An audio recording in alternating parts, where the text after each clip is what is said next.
Hello and welcome to another episode of the Future Hospitality Podcast. I'm your host, Jeremy Wells, joined today by co-host Dustin Myers. We are partners at Longitude Branding, a hospitality branding and experience design agency. At Future Hospitality, our goal is to interview the brightest minds in the industry, gathering insights, ideas, and inspiration to share with you. Today, we're joined by Annie Quisenberry, Senior Director of Marketing and Communications at Columbia Hospitality. Columbia Hospitality leads the industry with dozens of unique hotels, resorts, golf clubs, and convention centers around the country, including brands like The Lark in Bozeman, Montana, and Smith Tower in Seattle. Today's topic is the power of rebranding an underperforming property. Annie will share some of the methodology, vision, and mission behind the team at Columbia Hospitality. She also shares some great stories and valuable lessons that she's learned over time. So, let's go ahead and dive in.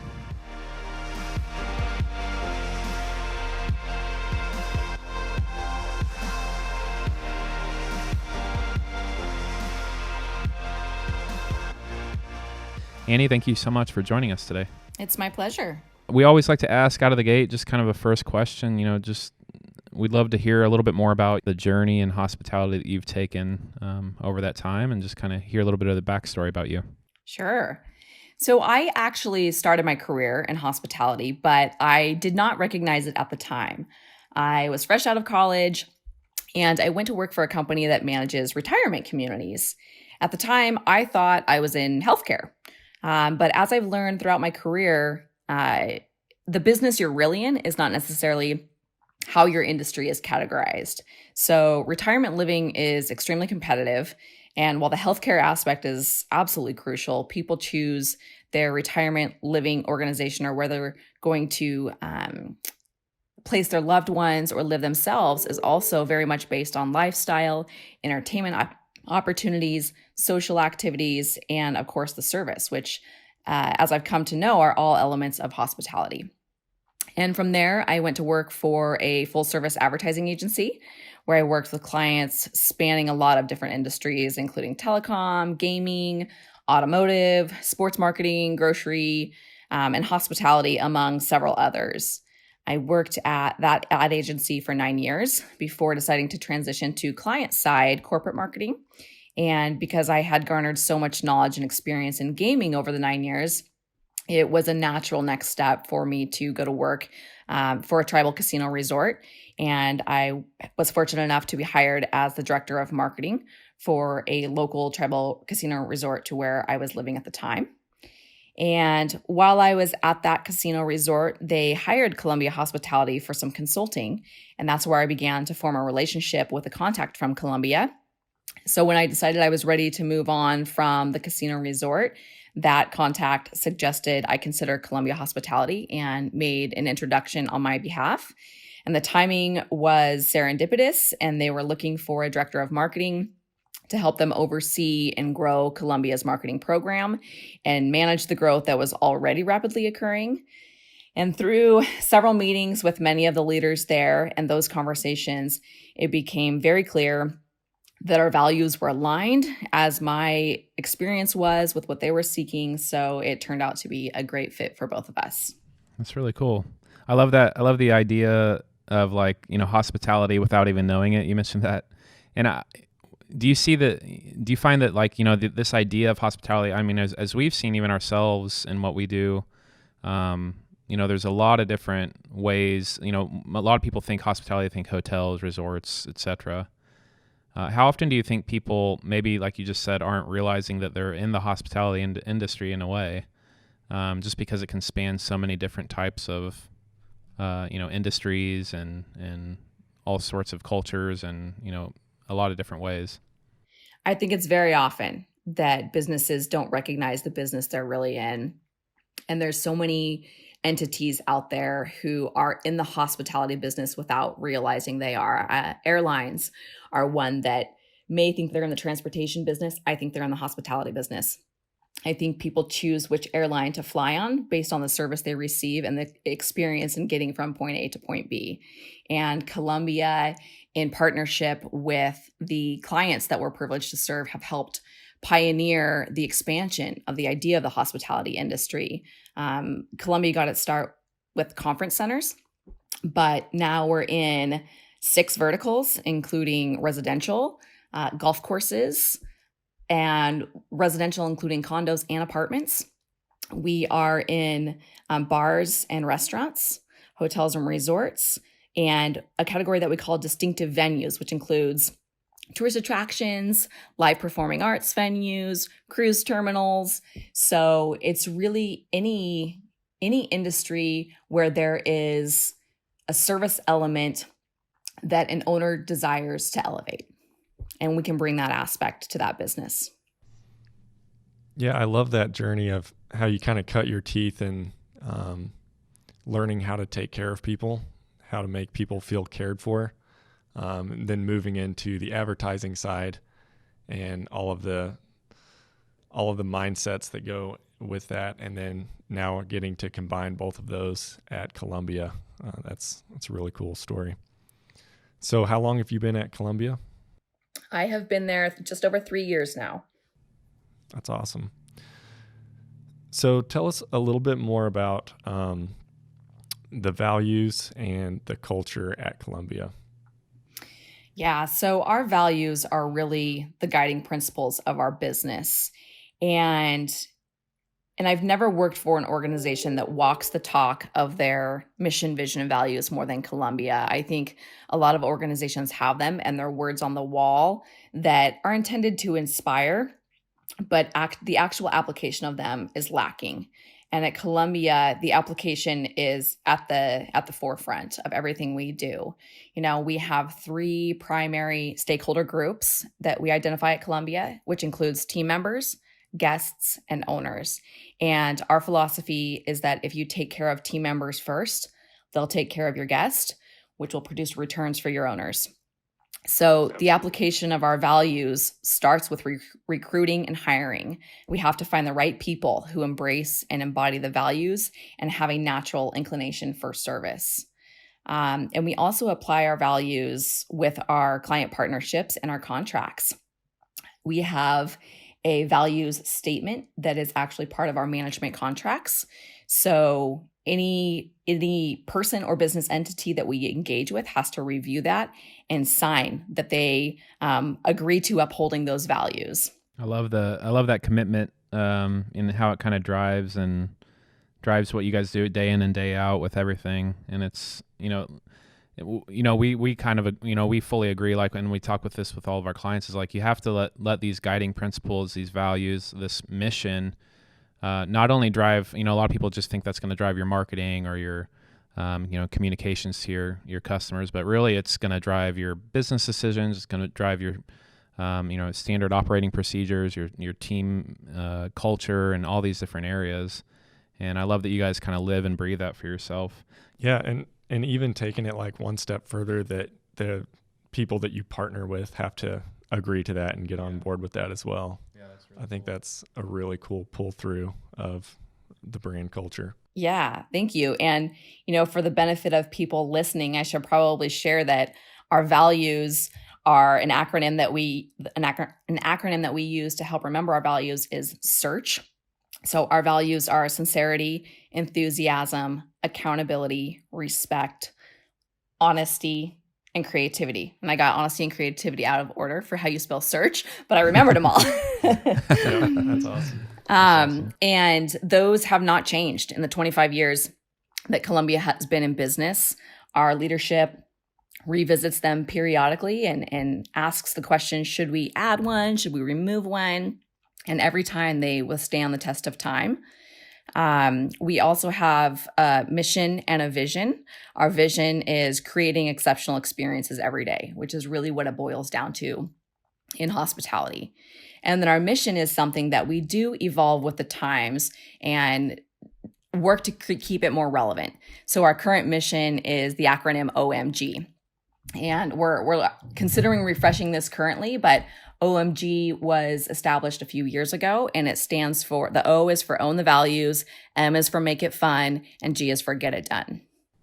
Yeah, that's I great. love that. I love what you said also a minute ago about the order of operations as far as like where you put the priority of team being first, the guest being second, and the owners or stakeholders third. And I think even I think I remember reading this in Danny Meyer's book, Setting the Table, and he kind of runs all of his operations in that same way. And I remember Jeff Bezos, from Amazon, he even mentioned in that popular interview about customer interests and stakeholder interests. Those will always be aligned. And I think that that's really important for a lot of people to make sure they understand is if you can align your team first, like you said, they're going to take care of your guests, and then your guests, if they're happy and they're having a great experience, then stakeholders and owners are going to be benefiting from that. How have you seen other companies or other brands kind of go the wrong way and kind of see the putting those in wrong order, and what the detriment that can have to a brand? Yeah. It's interesting. I'll tell you a little story from one of my first jobs in college. I worked for a hotel that I will keep unnamed, but I was in the banquet department working as a server.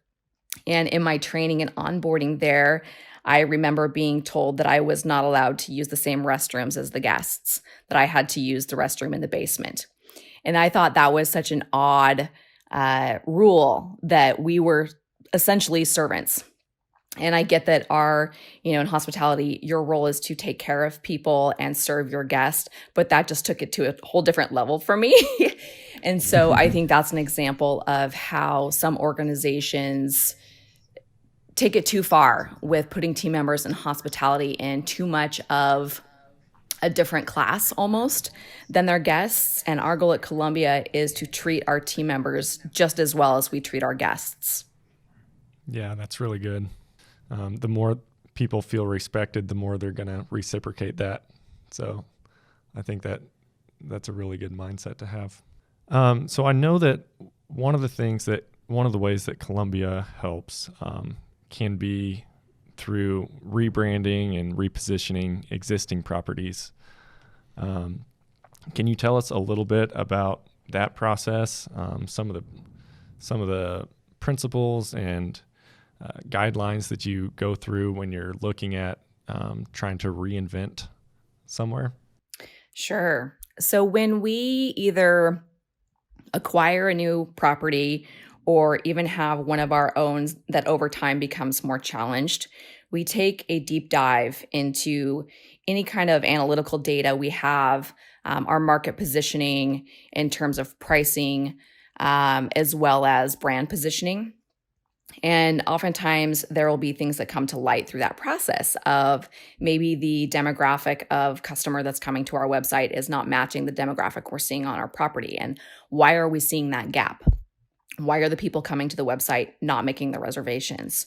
Or we'll find that our price position is not appropriate to our product. Either it needs to go up, that we're diminishing our value because we're priced too low, so people don't think that our property is worth the price point, or vice versa, that we're priced too high for the particular product that we're offering. And so out of a lot of those deep dives, we will find that we need to reposition or rebrand a property in a market and attempt to relaunch it and change that consumer perception of the brand. Yeah, that's really interesting. So just like a really deep dive of an audit to see kind of where you're at. That you mentioned. Yeah, I was just going to add real quick that, and there's a lot of listening involved as well, right? We have the benefit today of a lot of listening channels between review sites like Expedia and Yelp and TripAdvisor, as well as social channels. We do a lot of post-stay surveys or post-event surveys at all of our entities. So we have a lot of feedback from our guests as well that we can glean for those insights. Yeah, you mentioned maybe a property being underpriced and giving off the wrong perception. That sounds like a more fun challenge to solve than the opposite. Absolutely. Annie, I was going to ask, it's, as you're kind of repositioning these properties, and you mentioned that, it might be something that a property you currently own that just needs some updating, or one that you bringing into your portfolio, and, you need to go through a lot of that groundwork again. One thing that, that's I think is really important is even as you go through that repositioning and rebranding process, oftentimes, again, going back to what you were saying earlier, making sure that you're operationally supporting that positioning and that brand and that mission. What are some ways that you help your team and everyone involved throughout all of Columbia Hospitality and all your properties, making sure that they're staying focused and staying on track with that overall, those values and that mission, to ensure that as you're progressing through the years, what happens a lot of times we've seen is you can kind of, even just off a certain degree on something where you're going down the wrong path, and you might not notice it early on, but over time you're getting further and further away from that overall mission and those values. So how do you guys ensure that you're always staying on that right path, that right journey? Yeah, that's a great question, because our CEO, John Oppenheimer, will tell you that that's what keeps him up at night, especially with Columbia's rapid growth. In our 25 years, we've become a much, much bigger company with around 4,000 employees now in our peak seasons. And just ensuring that we can continue to instill those values in each and every team member is critical. And so it has to come from every level of the organization and start with the orientation and the onboarding, or even before. In the interview process, I talked about the importance of aligning the values with whomever we hire in that recruiting process.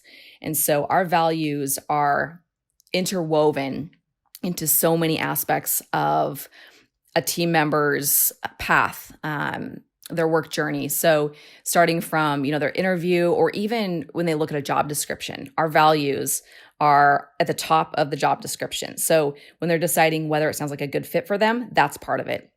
And then it starts with the interview process of, asking them, why Columbia? What is it about this organization that resonates with them? Why do they want to work with us? And we hope that the values are part of that response. And then our team member orientation goes back through vision, mission, and values. And we have collateral, we have postcards that we give to each person. We expand upon our mission, vision, and values with guiding behaviors, to giving them ways to activate these values in their engagement with guests and other stakeholders. And then it's just that continued mentorship of their supervisors, their property leaders. It's hearing messages from our CEO, our COO, and their peers. So it's modeling, it's walking the talk, it's making sure that they're talked about often. Yeah, that's great. As you guys are considering, whether or not a property needs to be updated or rebranded or repositioned, have you noticed any sort of maybe early signs that are kind of like red flags for a property, where maybe you can make some adjustments early on to save yourself from needing to do a complete rebrand or complete repositioning, if you can catch these things early on? Have you ever noticed that, or are there any ideas there? Absolutely. And I'd love to tell you two stories. So one of them is with a property that we have up near the Canadian border called Semiahmoo Resort. And it is a full service resort with almost 200 rooms. And it's an example of us digging into website analytics and finding that guests that we were receiving visits to the website skewing female in the demographic of roughly 25 to 54.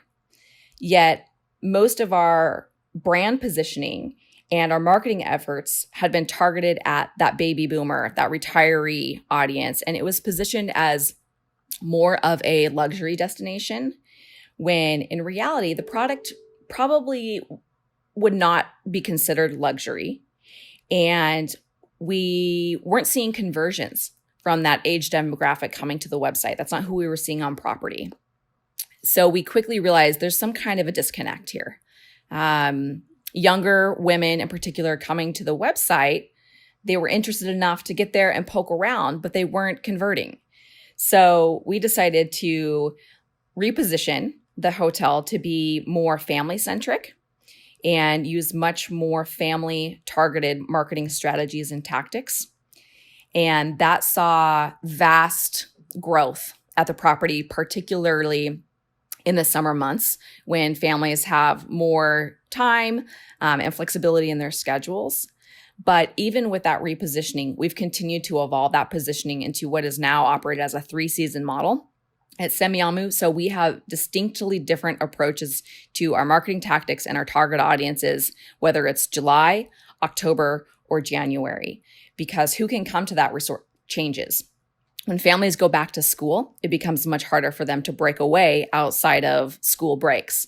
And so we intentionally reposition to the boomers and the retirees, empty nesters, people like that, or maybe dual income, no kids, younger couples who have the income to be able to come up and visit, but don't have the obligations that come with children.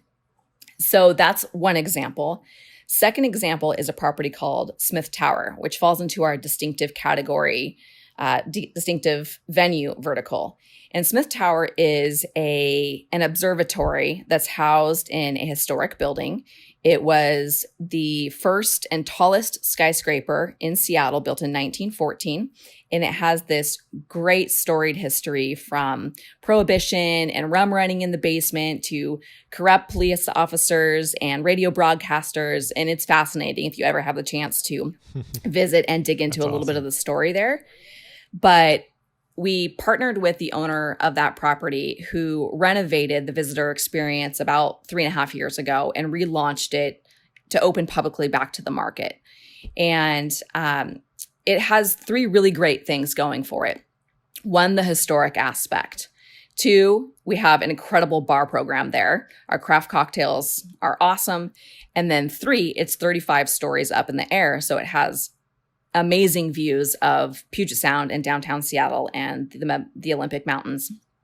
So when we went to launch this brand, the branding agency we were working with advised us to lead with the history, thinking that that's going to be what drives the intrigue of tourists and visitor and locals alike. So we launched putting the history first and trying to tell the story of Prohibition. And our bar was designed in a speakeasy style, and we really led with that. And we noticed that as we were out pitching in the media, they kept covering stories about the bar. And we're going, but we want to tell the story of the history, right? And so it quickly became apparent that what people cared about was the bar. The bar program, the fact that it's this bar with an incredible view, because there aren't a lot of rooftop bars in Seattle. And so we quickly reorganized our hierarchy of brand pillars to lead with our bar and our cocktail program first, and then having the history and the observatory aspect as it pertains to straight up observatory third. But bar and observatory is number 1. Yeah, I think that's so cool. And for those of you that are maybe listening, I would definitely check out the Smith Tower, because it is a really, really unique and interesting property and building. And I love that you brought this up, and I think it's kind of a almost a de facto thing for branding agencies or just people who are helping on the early stages of a property like this, where it has like some rich history, it has some unique story behind it, and it kind of just defaults to this. Well, let's just focus on the history, and lead with that. And I love that you brought that up as like your positioning shouldn't always necessarily. It has to be something people will latch onto, and they're gonna care about, and they're gonna resonate with them. And oftentimes that might not be what's obvious. And like you said, it takes kind of that learning, that social awareness as you're launching a brand, to be able to really pivot quickly as needed.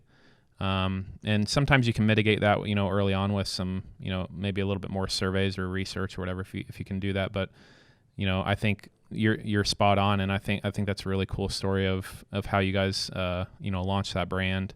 And I would love to visit that property someday. It's really, really unique. It is. It's a great destination and a great experience.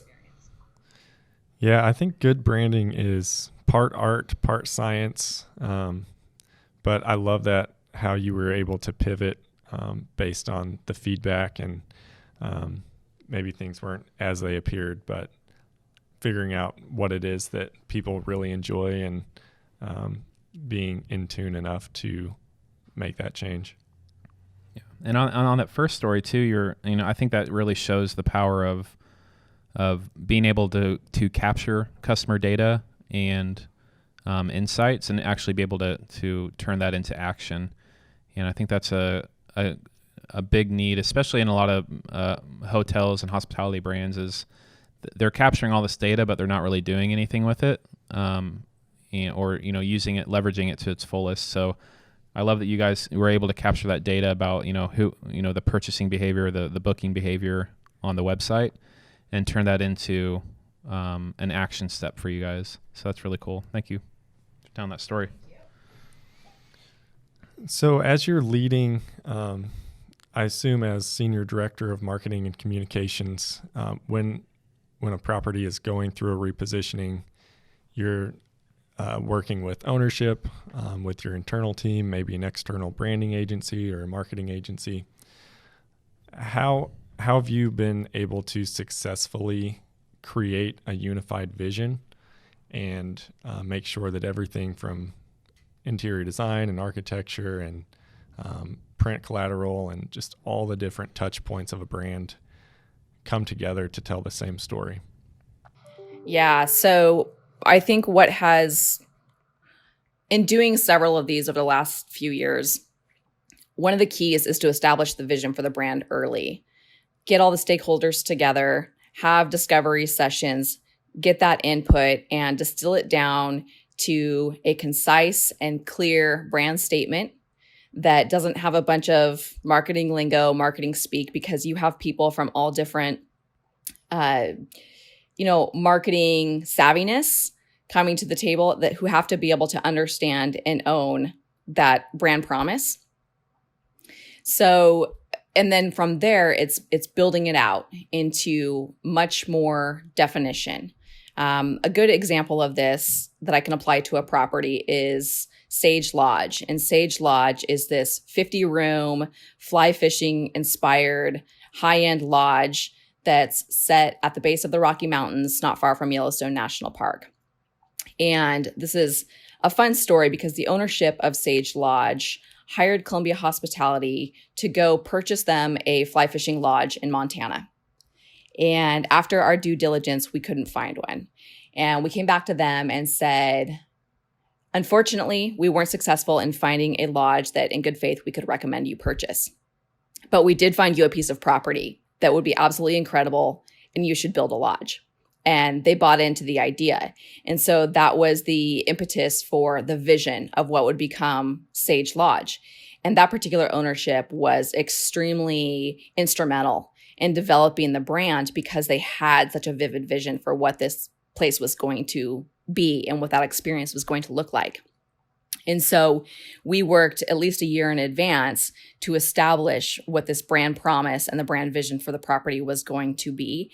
And out of that has come probably the best brand book that we have in our portfolio.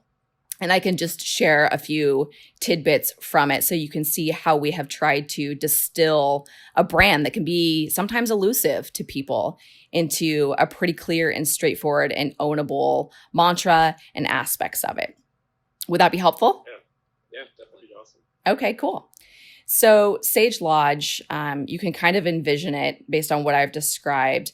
But when you look out the front window is this massive floor-to-ceiling glass. And directly out the front window is this gigantic mountain called Emigrant Peak that is in the Absaroka Range of the Rocky Mountains. And it's set on 1,200 acres of a ranch. And it has this pond that is stocked with trout so people can try their hand at fly fishing on the property. So it is true and pure Montana, designed to take advantage of the beautiful landscape and the nature around you. And it also has the benefit of being close to Yellowstone National Park. So the brand promise that we landed on is to be the most memorable hospitality experience in the greater Yellowstone area, connecting guests to true Montana. Very simple, very straightforward. And from there, we built out brand pillars. And like I said, Sage Lodge is a high-end lodge, but it's set on this acreage and it's in Montana. So our brand pillars are very simple: real comfort, real adventure, real Montana. And everyone authentic has become a marketing buzzword, right? I'm sure you guys grappled with that a lot as well. But there was something about this property where real was the better word than authentic. Real just has a little bit more grit to it, and we liked that for this brand. So real comfort, speaking to the beds and the guest rooms and even the food and the fact that there's this beautiful wood burning fire in the lodge and hot tubs and a spa. So there's a lot of comfort elements to it. But real adventure is natural in Montana. You want that to be part of their experience because that's what Montana is known for. You want to get out into the wild. You want to see the wildlife. You want to go fly fishing on the Yellowstone River. So there had to be an adventure aspect. And then real Montana, this is big sky country. So everything is big. Everything is overdone in the best possible way. You have to go big or go home when you're in Montana. So those are the brand pillars that came out of that exercise. And then another aspect that we find to be very, very helpful is doing some is and is nots. And this I find especially helpful when you're trying to write in a brand voice. So your is and your is nots. And a few examples from Sage Lodge are that Sage Lodge is refined, but not arrogant. It's intimate, but not private. And it's guided, but not directed. I love that. Yeah, that's really unique. It's good to have, it's oftentimes just as important to know who you're not and what you're not trying to be than what you are trying to be. Absolutely. And, I think you oftentimes will need both of those to really paint the full picture. Absolutely. So really cool. And then, I love it. A last element of this is personality, because I think some of the most successful brands are those who are able to distinguish a personality and connect with people. So for Sage Lodge, we not only defined their personality, but we defined their persona. And the persona of Sage Lodge is this, fictional character that we named Carson. And I'll just share one excerpt from this persona that we crafted. So Carson is a well-traveled, respected, yet humble friend. While once a rugged and extreme outdoorsman, sleeping in his car at the best fly fishing put-ins, he built a business behind his passions and grew to enjoy the finer things in life. So you can just see how this brand is now personified in Carson. Yeah. Makes it someone that you want to hang out with. Yeah, totally. I'm ready to book a trip. Please do. Well, Annie, we're coming close to our time here, and we always have a couple questions. Just the theme of the podcast is future hospitality, and so we like to ask a couple questions towards the end here. And the first one is, basically as you see the hospitality industry and just the idea of hospitality moving forward into the future, what do you think are going to be some elements to that are going to define what the future looks like? Whether it's some sort of technology or new trends or something else. What do you think are maybe some like one or two elements that are going to change the future of hospitality? I think it's a combination of tried and true and evolving trends. And this is something we talk to our team about often is, the tried and true is there for a reason because it's been proven effective to drive revenue and to grow brands. But that doesn't mean that we can't take our eye off the ever-changing technology landscape in particular, while also trying not to be too distracted by the shiny new ball until we know really how consumers are going to adopt it and engage with it. So in my mind, it's a combination of one, continuing to create brands and experiences that connect with guests on an emotional level.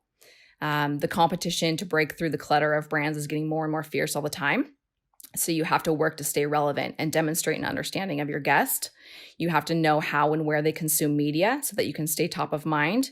And you have to make your communications and guest service personal and convenient, which leads to more of the second item of leveraging technology. It's evolving so fast that you have to be committed to constantly learning, testing, and refining while not getting too distracted always by that new thing coming down the pike.